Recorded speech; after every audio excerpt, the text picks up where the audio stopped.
Alô pessoal, sejam todos muito bem-vindos a mais um vídeo do Clube FII. E hoje a gente vai conversar sobre o fundo JSRE11, o JS Real Estate Multigestão. Esse fundo é um fundo que tem um dos regulamentos mais liberais sobre o que o gestor pode ou não pode fazer, e o mais interessante, é um que ao longo da sua história utilizou bastante dessa liberdade. Vamos dar uma olhada? Bom, para a gente conhecer um pouquinho do fundo, basta estar aqui na página principal do Clube FII e digitar um pedacinho do nome ou do código do fundo. A gente já consegue ver os detalhes sobre ele. E a gente já vê aqui um pouquinho sobre o motivo que eu disse que ele é um regulamento tão liberal. Possui majoritariamente investimentos em LCI, CRI, outras cotas de FII e até imóveis físicos. Então, é um regulamento que não limita o gestor a não, aqui só vai trabalhar como fundo de fundos, só vai trabalhar como fundo de CRI, ou só vai trabalhar com imóveis. Não, ele é bastante flexível. Ele é administrado e gerido pelo pessoal do banco do J Safra, atua no segmento de lajes comerciais atualmente. Depois eu conto um pouquinho mais sobre isso. Uma área bruta de 16 mil metros quadrados e uma representação no IFIX dá ao redor de 3%. Quando a gente vê o histórico de cotações, a gente pega aqui a história toda dele, ele é um fundo bastante antigo, lá de 2011. A gente vê que ele durante muito tempo esteve cotado aí abaixo de R$100 e veio subindo devagarzinho, hoje está na base de R$114. Vamos dar uma olhada então nos dividendos que ele distribui. Se a gente for olhar, a última distribuição dele foi de 62 centavos por cota. Considerando o valor de cota desse momento, a gente está gravando esse vídeo no finalzinho de setembro, equivale a 0,54% ao mês. Quando a gente olha em 12 meses, a gente vê um total distribuído de 7,56%, o que dá aí 6,63% ao ano. Quando a gente olha o histórico geral, a gente vê épocas de rendimentos bem mais altos, épocas de rendimento bem mais baixos. Isso parece mais um comportamento de fundo de papel, talvez, não? Normalmente fundo, seja fundo de fundos ou fundo de CRI, às vezes tem uma distribuição de rendimentos um pouco mais errática. E fundos de tijolo com um rendimento um pouco mais linear, né? A gente vê aqui duas etapas. Vou explicar sobre isso no finalzinho. Quando a gente vê o valor patrimonial, a gente vê que ele tem um valor patrimonial da ordem de 900 milhões, o valor de mercado um pouquinho acima disso, 921 milhões de reais. Então, uma relação preço-valor patrimonial de 1,03, basicamente negociando ao par. E quando a gente olha aqui o histórico, a gente vê que ele tradicionalmente vinha sendo negociado com um certo desconto em relação ao valor patrimonial, né? Basicamente negociando aí com um pequeno desconto, um pouquinho maior, um pouquinho menor, e agora recentemente ele já está mais alinhado ao par. Quando a gente olha aqui, a gente vê em 2014 que o valor patrimonial por cota era da base de R$1.000, de repente caiu para 100. Parece coisa de desdobramento, né, de split. A gente vai explicar isso. Quando a gente pega o histórico de cotistas, hoje ele está com 27 mil cotistas. Se fosse antigamente seria um número enorme, mas hoje já não é tanta coisa assim, apesar de que é bastante coisa. Quando a gente olha 2 anos e pouco atrás, ele rodava na base de 5, 10 mil cotistas, hoje já beirando aí os 30 mil cotistas. Claro que isso também envolve uma melhora da liquidez. Hoje ele já negocia por dia mais de 2 milhões de reais. E já ia vários meses acima de 10 mil negócios 10 mil negócios por mês. Levando em consideração que um mês aí tem na base de 20, 22 pregões, a gente pode supor aí, então, de 500 a 1.000 reais, de 500 a 1.000 negócios por dia. Então a liquidez dele também melhorou muito. Ele era um fundo que tinha uma liquidez bastante limitada lá em 2014, 2015. A gente vê um mês inteiro só tendo 160 negócios, então 8 por dia. E hoje já tem uma liquidez bem mais tranquila.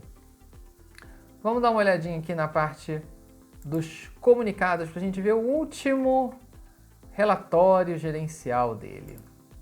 É um relatório bastante curtinho, bastante objetivo, na verdade 5 páginas apenas. E aí a gente observa como é a composição dele hoje.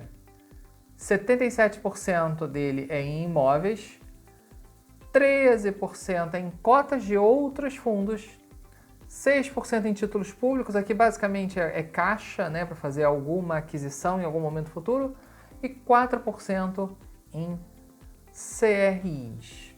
Aqui fala aqui sobre a taxa de ocupação do fundo, que agora chega em 100%, então ele não tem vacância no momento, e também fala aqui sobre a última emissão do fundo, onde ele recebeu 156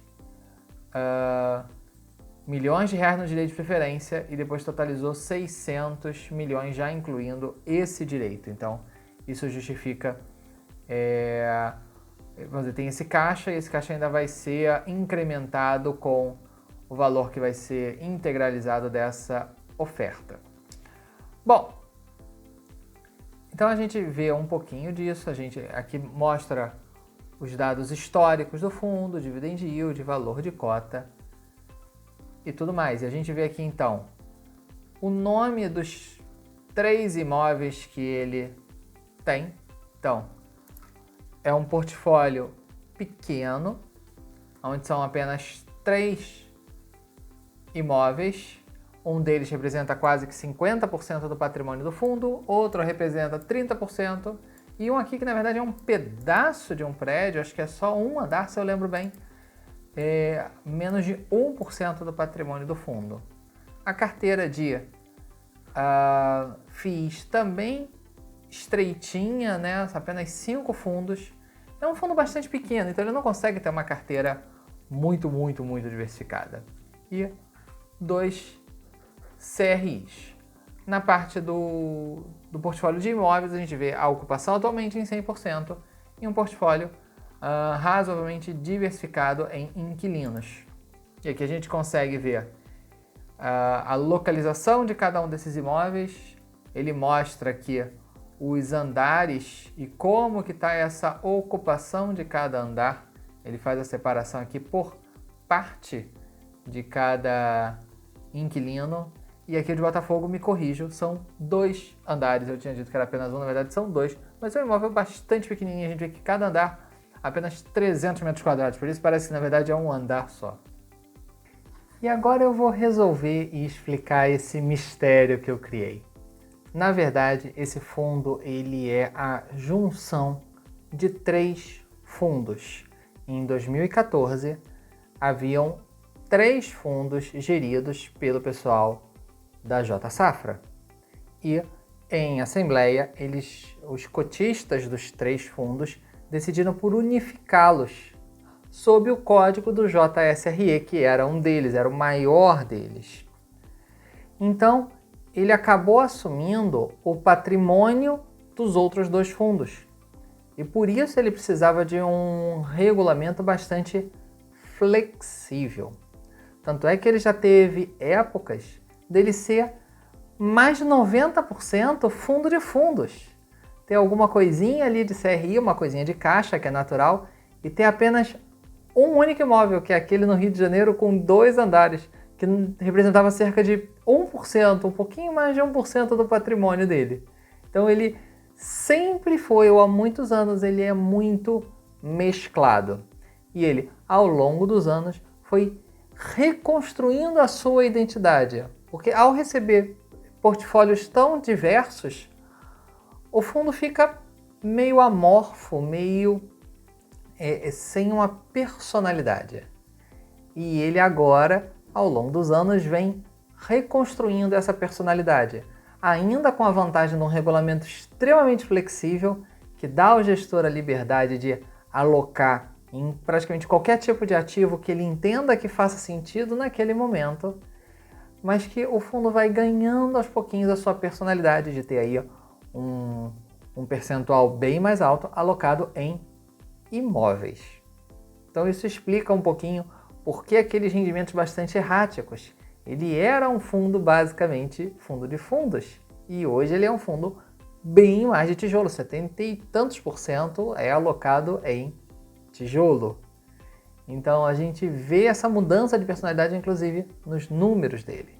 Em 2014, agora também explicando por que aquela queda tão grande do valor patrimonial, ele fez ali também um split, um desdobramento para poder acolher e ficar mais fácil de encaixar o portfólio dos outros fundos, até porque os cotistas desses outros fundos tiveram uma conversão das suas cotas dos fundos originais para o JSRE. E aí quando você trabalha com cotas de valor menor, isso fica mais fácil de ser feito, como também o Max Renda fez isso quando ele incorporou o XP Recebíveis, ele também fez um desdobramento. Tá bom, pessoal?